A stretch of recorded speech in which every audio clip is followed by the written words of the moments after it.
nin Suuriyaana oo magaciisa lagu sheegay Axmed oo hal guri kuna nool laba xaas uu qabo iyo 6 caruur ah degmada Pingsbury waqooyiga Jarmalka ayaa wareysi u siiyay telefishinka Spiegel TV waxa uu muran ka dhaliyay dalka Jarmalka.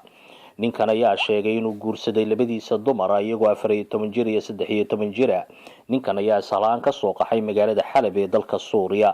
ninkan ayaa sheegay in guri weyn la siiyay lacagta ayduna bil walba bangiga ugu soo dhacdo uu nimcoobay. waxa uu sheegay in xaaskiisa labaad maxkamaddu u ogolaatay maadaama 4 caruur uu dhalay iyadu dhashay. waxa kale uu sheegay in xaas saddexaad ay weli ka joogto magaalada Xalab oo uu jecel yahay inuu keensado.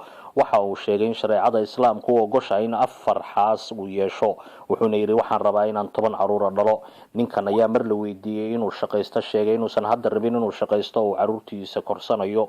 ninkan ayaa xitaa tusay qolka uu la seexdo dumarkiisa. mar la weydiiyay inuu labadaba qol mid la seexdo waxa uu ku jawaabay in habeenba mid ay u leedahay doorka. waxaana uu mahad celiyay maama Angela Merkel waxaana sheekadan markiiba ka faa'iideystay xisbiyada cunsuriyiinta oo sheegay in la dhacayo